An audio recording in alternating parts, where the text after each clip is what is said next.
Hello everyone, welcome to my channel. I am sharing the powerful teaching of Apostle Joshua Selman in my channel, praying that the people who is listening to this teaching will be transformed, will come to the Lord Jesus Christ, will read the Word of God more, will seek the Lord Jesus Christ more in the name of Jesus. In the name of Jesus, thank you, Lord. I give you praise. I give you praise, glory and honor and thanksgiving. Hallelujah, hallelujah. Let's hear the teaching of Apostle Joshua Selman. Let me give you 5 decisions that you will have to make if you want to excel. Maybe we should just write it. 5 decisions. Number 1, the decision to be serious with God is a very powerful decision you must make, a personal decision that I will be serious with God. My word study, my prayer, my fellowship, my spiritual growth is a decision that I make. Number 2, the second decision is a decision to be transformed. Make up your mind and decide that I'm ready to replace every wrong paradigm, every faulty belief system that I have, no matter how it came from, where it came from and how long it has been in my mind. I'm ready to work on it. We've done several teachings that touch on belief systems. You can do well to get them. Listen to me. No matter how born again you are, the level of your enlightenment, your paradigm can destroy your destiny. The Bible says we have been called out of every tribe and every tongue and every nation. Is that true? I told you, you know you are transformed when it is difficult to trace you to any earthly region. I shouldn't just look at you and say you are behaving like Yoruba people. Igbo, Abi? You say yes, I said that's how they behave.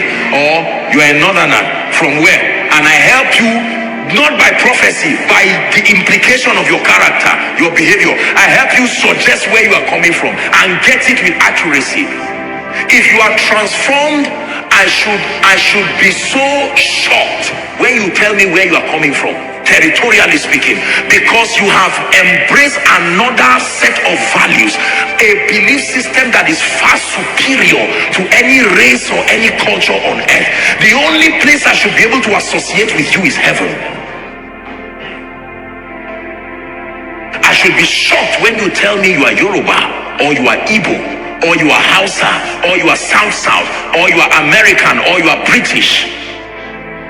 You mean it? Yes. Born and bred there? Yes. Are you not the carpenter's son? But what was I doing at age 12? I was ensuring that I'll be transformed. So when Satan came believing he would meet the carpenter's son, he had one who already had it is written. It is written. That didn't come with his background. It is written was something he outsourced in the way. Oh, I know where you come from. The men are very irresponsible. Change that narrative through your life. The men are very angry. The men are this and that. The women are like that. Change that narrative. Do not be conformed to this world. It says, I beseech thee, brethren, Romans chapter 12 and verse 1. By the mercies of God, it says that ye offer your bodies a living sacrifice unto God, holy and acceptable. He calls it your reasonable act of service. Then verse 2 says, do not be conformed to this world. It's the Greek word aeon, the thinking pattern that comes with this system. It says, but be ye transformed by the renewing of your mind. If you think Zaria and leave Zaria, the limitation of Zaria will be on you. Are we together now? You can travel to America and yet in the realm of the spirit and in your mind you are still in your village. Have you seen people like that? They left Egypt in one day. How long did it take Egypt to leave them? Every time they face something, Egypt shows up again. And God says, oh, I want to do so much with these people. Just because you are physically out of a territory does not mean you are delivered from that territory. The word of God is the authorized channel for transformation.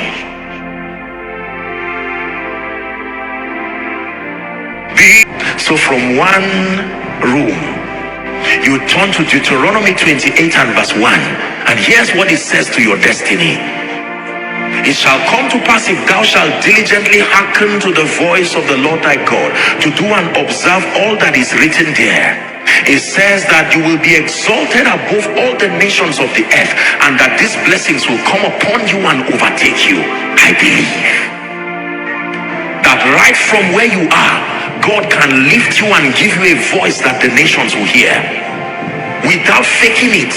Right from where you are, make a decision to be transformed. My dear brothers and sisters, transformation does not come by impartation. There's no anointing for it. There's only grace that supports your diligence to buy the truth and to sell it not. It will cost you materials. It will cost you the study of scripture. You must invest in the truth. Make that choice to be serious with God and to sustain a superior belief. When the rich come and talk with you, even though you may not have 5 naira here, but you have the wealth of a superior understanding. The wealth of a superior understanding. Number 3. The third decision that I want you to make with your life is the decision to be exceptionally valuable. The decision to be exceptionally valuable. The decision to be exceptionally valuable. I can break all this into separate studies. I've done a lot of them here. We're doing a refresher course here. To be valuable. Can I tell you this? For as long as you live in the realm of mediocrity, that is the realm of competition, that is the realm of bitterness, that is the realm of jealousy, that is the realm of envy. In fact, that is the realm of the flesh. There is a realm higher than those dimensions. Excellence by the Spirit. It says, oh Lord our God, how excellent. His name is not only great, it excels. Make up your mind that you are going to be so valuable, it will be impossible for your generation to ignore you. Not from a carnal competitive standpoint, but brothers and sisters, hear me, nobody will clap for you for nothing. People love you, but they love themselves too. And if there is nothing in your life that supports kingdom come, if there is nothing in your life that supports the betterment of the life of men, you will be at the lower levels of life. Are we together? It's a decision I made with my life that I will be exceptional. I don't have the assignment and I don't have it as a goal to know everything, but the areas where God has called me to function, the areas where I need to be competent as far as my personal progress and kingdom come is concerned, I made up my mind that I would triumph over pain until I get to a level of mastery and competence. Someone sent me a text and said, Apostle, you are so good. I said, compared to what? Compared to what? Compared to my background? Compared to those around me? No. My reference is scripture. My reference is Jesus. My reference is that standard. This is what makes you global. Listen to me. Listen to me. We live in a world of mediocrity where even as a failure, they start clapping for you. This is the level of mediocrity that is in our sociological context, where nothing has started but the applause have started already. Now, you must challenge yourself under God. Make up your mind to be valuable. Don't celebrate mediocrity. Believe me, it will not take you far. If you're a worship minister, make up your mind that I will sing his praises to the nations in a way and manner that kings will be able to call me and they will be proud. The grace of God upon my life will bring such defense to the gospel that your incompetence will not become a reproach to the gospel. Believers are lazy people because of provisions like the grace of God, the anointing and the rest, so we excuse it and we're not diligent. God, even you know I didn't study as I'm coming to preach, but would it have made any difference if I read? Is it not just your anointing that comes upon me, and you continue to do it until the day God lines all your destiny helpers and you close the door of the next 10 years by yourself? Make up your mind that you are going to be competent. Don't say I'm in Zaria. Don't say I'm young. Don't refuse those kinds of things. I'm a man of God, I agree, but who and who can place a demand on the grace of God upon your life and not be disappointed? Ministry ethics, zero. Proper understanding of the foundational doctrines of scripture, zero. The intelligence and even the psychology of communication, zero. There is a lot of work to do. I agree that you are a prayer warrior, but that's not the only key to excelling in ministry. You go back and learn the other rudiments that make for excellence. Before you receive the applause of men, study who is clapping for you first. If the devil is clapping, run away. If mediocres are clapping, appreciate them but settle down. But if champions clap, even if it's just once, let it be healing enough that you're making progress. Say, in the name of Jesus, I make up my mind to be competent, to excel. Are we together? Yes, sir. Make up your mind. If there is one person in this city who will be a reference as far as maybe tailoring and fashion is concerned, let it be me. Don't sit down and say believers don't come to patronize me. The last time they came to you, what did you do? You take it as a challenge and go back and do your homework. Praise the name of the Lord. Are we blessed? Yeah. I returned one time from a crusade, and a dear pastor friend was calling me just to comment on what he thought the Lord did in the crusade. And when he called me, he had a message playing, and he said, "What are you doing?" I said, "I'm studying." He said, "You are joking." I thought you just returned back to the room like an hour ago. I said, "Yes, sir." He said, "You are studying?" I said, "Exactly right." With all that happened there, and I told him something I always say: nobody claps for you for the same thing twice. If they clap once, that's enough for that realm. You stay in that realm, you have received the applause once and for all. Champions are goers, forward thinkers. Those who win the Olympic, as soon as they return, just a few months of rest and they are at it again. Reject mediocrity, my dear people. Reject mediocrity.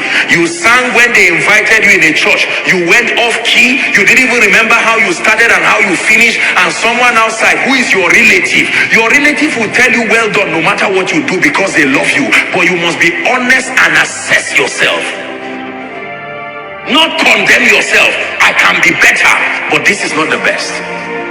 Let me go back and do some work. You're listening, you're learning something. Try again. Then one day you become a master. It's masters that define their realities. They define their rewards. Nobody is going to bless you and follow you indefinitely. Please believe this.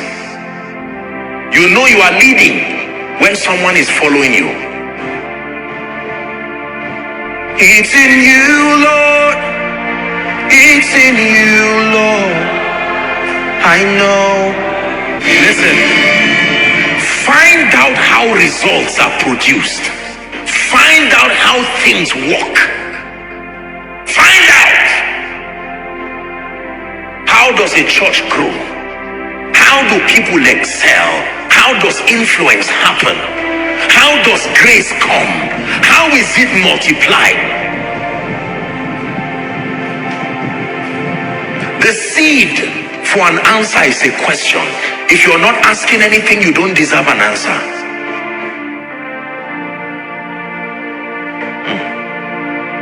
Hallelujah. I'm always asking questions. asking the Holy Spirit, asking uncommon mentors, asking myself, asking the word, asking the wisdom of men that has been captured in materials. When you ask questions, an answer will come. How does this work? There has to be a way. Proverbs 2:18 verse 1, through desire a man having separated himself, the Bible declares, seeketh and intermeddleth with all wisdom. Apostle, God is calling me to speak to kings. Then you must learn how to speak to kings. You don't speak to kings like you are speaking to prisoners. You must learn that art, the ability to speak to kings.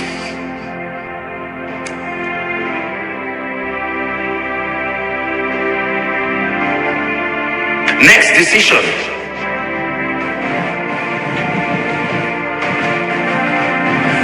Make a decision, a very strong decision, that you are going to have very strategic destiny relationships. Make a decision that you are going to have very strategic destiny relationships. Destiny relationships that are intentional, not one that just happens. Intentional relationships that help you preserve your values, relationships that challenge you to rise to the highest levels of your life, relationships that provide a leverage. Be fruitful means be relational. Everything multiplies on the basis of relationships. Listen to me. If you categorize all men as the same in your life, wisdom is not at work in your life.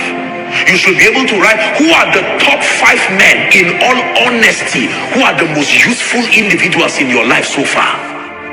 Who are the top 5 people who are deserving of your honor? Who are the top 5 people who are the greatest shoulders you can lean on? You cannot relate with everybody at the same level. No. Jesus had 72. Jesus had 12. Jesus had 3. Jesus had 1. There are people, when it has to do with resourcefulness, they should always be there within your reach. There are people who may not be very resourceful, but they are incredibly dependable. You can depend on them. You can wake them 2 a.m. in the night and say, come and help me hold something. If you say, think for me, they failed already. But show me what I will do, they will do it and stay there. You can't communicate the same level of honor to everybody. It's lack of wisdom. It's a decision I made with my own life, my dear brothers and sisters. Love everybody, relate with everybody, communicate a level of honor to everybody. But if you want to rise, you must be intentional and strategic.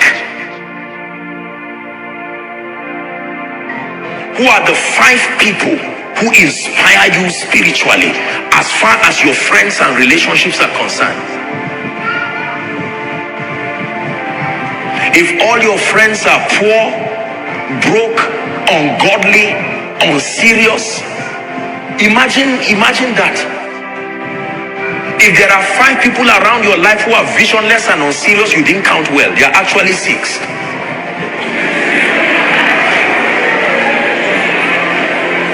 Yes, sir. Yes, sir. He that walks with the wise, he doesn't have to desire to be wise. He that walks with the wise, the Bible says, he shall be wise himself. It says, but the companion of fools shall be destroyed. Jesus fasted all night to choose 12 people. As Jesus, filled with the Holy Ghost, and he fasted and prayed all night. Take the issue of relationships very serious in your life. Who are the few people you can depend on for prayer? There's an attack in my life. I can call you. Can we pray? Can we agree? If you don't have this in your life, you will not go far. For many of you, you destroy your life because the moment you are under pressure, whoever is available is the voice you talk to. It is not wisdom. Nicodemus came to Jesus by night. He knew the right person to talk to. Rabbi, forget what we said in the day. We know that you are a man sent from God. For no man can do these things except God be with him. Are we together? Make up your mind. Make up your mind.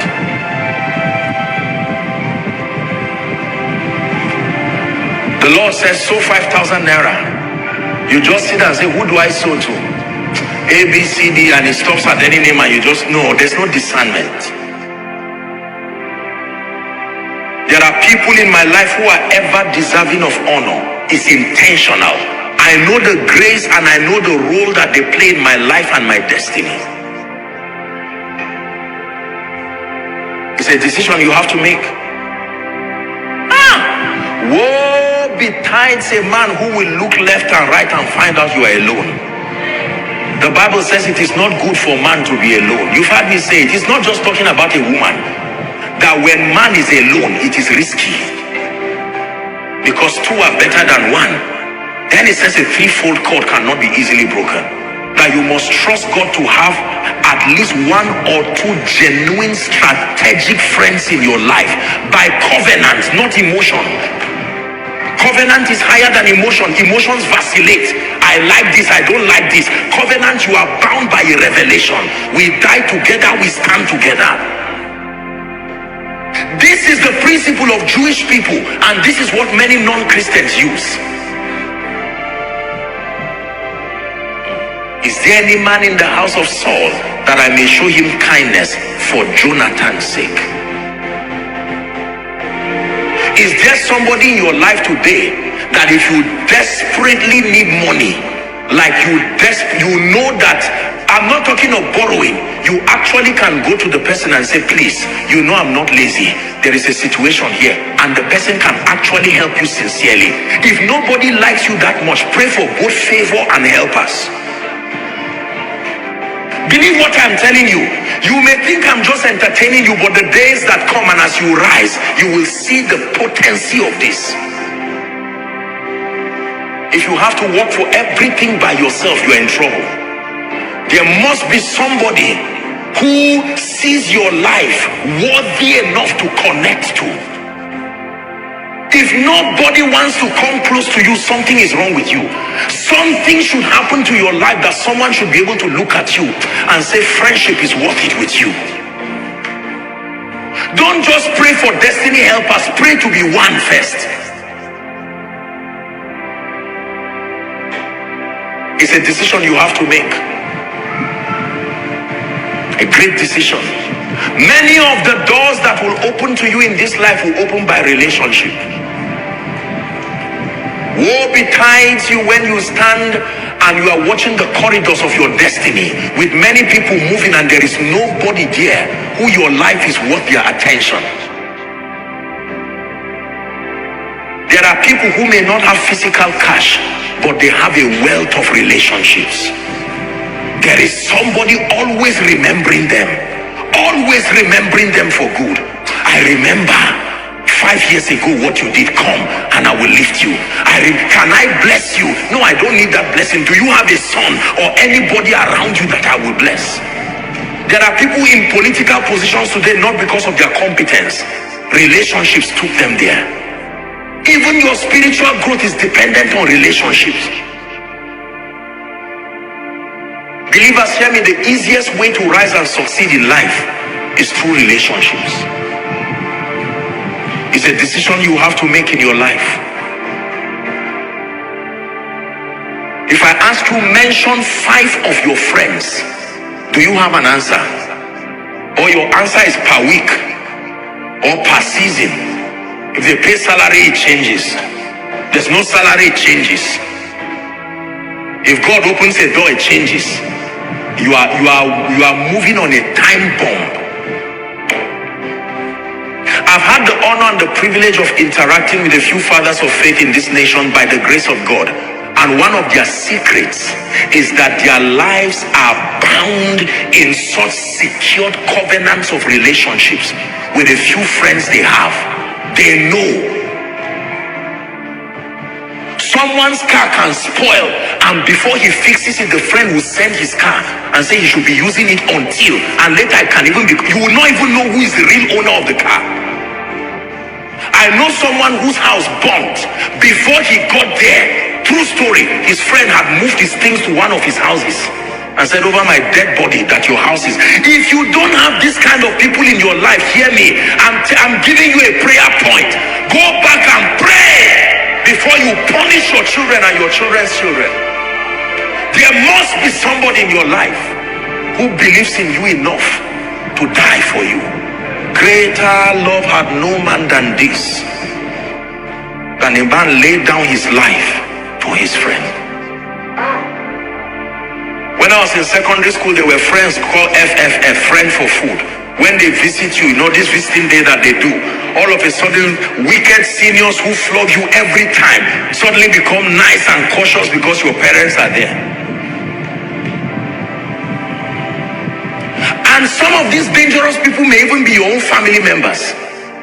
Someone wants to lift you somewhere and it's your own family member that will say, no, he's the last born, don't lift him. And yet will come out and laugh with you and say, how are you? May God keep increasing you. Oh, may God give you genuine people. I pray for you in the name that is above all names. May God, who is the helper of men, bring sincere people to your destiny. Sit down.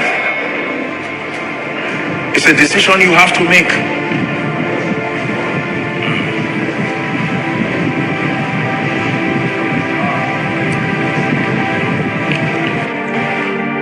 One last decision for the sake of time, and then we'll pray. I pray that the words that I communicate to you tonight would help to shape your destiny, that it will give you a reason to think this night. Hallelujah. The last decision that I encourage you to make tonight is the decision to be empowered. The decision to be spiritually empowered. My head is exalted like the horn of a unicorn. The decision, listen to me, the decision to contact genuine, authentic spiritual power to the degree that empowers you to represent the purposes of the kingdom without shame is a decision you must make in your life. Acts chapter 10 and verse 38. How God anointed Jesus of Nazareth. Not just that he was anointed. Look at the extent to which God anointed him. He went about under the influence of that anointing. The Bible declares, doing good and healing all they that were oppressed of the devil. Believe me when I tell you, the anointing truly makes you a blessing. The capacity to provide supernatural solutions to the lives and the destinies of men. The ability from the Spirit to dislodge the powers of darkness, to ward off the arsenals of hell. The ability to take advantage of the grace and the supply of the Spirit and move destinies forward is a worthy decision. It takes more than just quoting scripture. It takes more than just having head theological knowledge. Listen to me, dear brothers and sisters. It takes even more than just a decision to go forward.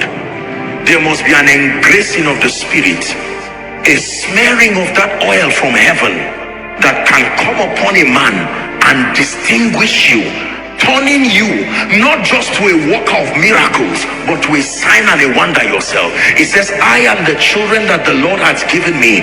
We are for signs and even for wonders in Israel. I'm glad that I made this decision many years ago, and I thank the Lord God of heaven for the staying power to push and endure. It still remains a pursuit, but today I look back and I'm humbled and even broken that God granted me the grace to stay and contend for spiritual empowerment. Be ready for empty pews if there is no genuine anointing. Be ready for an empty life if there is no genuine anointing. There is a hungry world that is desperate to see Jesus revealed, to see Jesus manifested, more than just the communication of the talk of men. Problems are real, challenges are real, and most of them are beyond the realm of intellect. They are beyond the realm of science. It is his divine power that gives us all things. The giver is his divine power. Oh, God has called me to work in the healing ministry.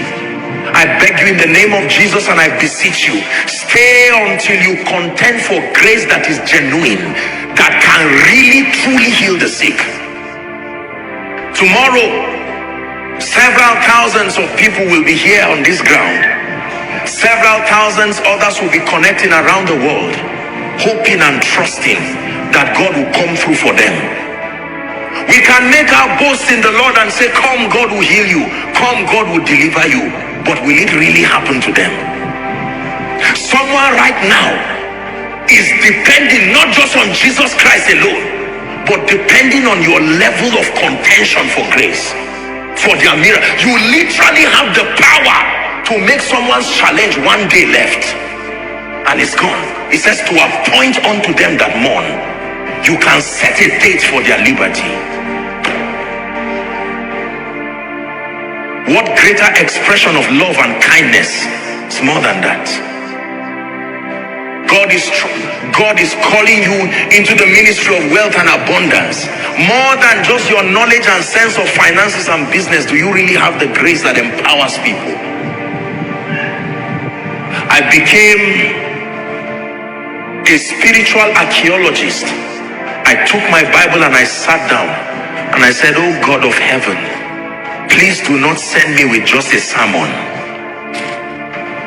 My world needs more than a sermon. Do not send me with just a good heart. My world needs more than a sincere heart. Do not send me with more than just a kind heart. The world needs more than character. The world needs more than a sincere heart. There must be an investment of the Spirit. Power from on high. Genuine power that comes upon a life and lifts you to a level where your life becomes a sign and a wonder. Where when people behold you, they begin to rejoice because they know. When they met Jesus, they were happy. They knew their predicaments had come to an end. I continue to pray and challenge myself by the Spirit that God will help me to rise to that level in the Spirit, where as I stand and I look at people's situation, I can rejoice and cry with them and say, I know that an end has come. Every time they met Jesus, they rejoiced. If you were the widow at Nain and you were on your way to go and bury your last child, if you saw Jesus, he represented hope. This is my pursuit. So while you clap for me and say, Apostle, thank you for what you are doing, my mind is stayed on that target. Lord, we must get to a point where we heal nations in a day. We must get to a point where we bring continents and territories to their knees for Jesus in one day. We must be able to dislodge the powers that sit not just over families but over territories. Bring down these horns in one day. There is a dimension of grace that can supply that result. Until we are there, we are not yet there. This is my motivation. I don't listen to the applause of men for too long. Thank you. Thank you for this. And that's it. We had the miracle service in Abuja, and I cannot begin to tell you the tremendous testimonies, not just there online, the mighty testimonies. And when I went back after rolling before God to tell him thank you, I said, Father, thank you. I am grateful, but I'm not satisfied. There was still one person in that auditorium who was not healed. There was still one destiny that was still left. Because of that one person, I forget the things that are behind. Don't just say, I prayed, 5 people were healed. Out of how many? 10 people were delivered. Out of how many? That that your life will be such a blessing. Your showing up is like the coming of His Majesty himself. The lifting up your voice is like the opening of the gates of men's destinies. Brothers and sisters, until we get there as a ministry and as individuals, let us not be complacent with what God is doing. Thank God for what God is doing with Koinonia all around the world, but do not fall into the seduction of greatness. The enemy of best is better. Better looks very comfortable, but we must keep pressing. With everything, we will shout for your glory. Seeing then that ye are surrounded by so great a cloud of witnesses, the Bible declares, it says, let us lay aside every weight and the sin that doth easily beset us. Then it says that we run with perseverance the race that is set before us, looking unto Jesus, the Bible declares, who is the author and the finisher of our faith, who for the joy that was set before him, the Bible says he endured the cross and despised the shame. Prayer point number 1: Father, my life must count. I obtain grace from heaven. Lift your voice and pray. I make a decision that my life must count.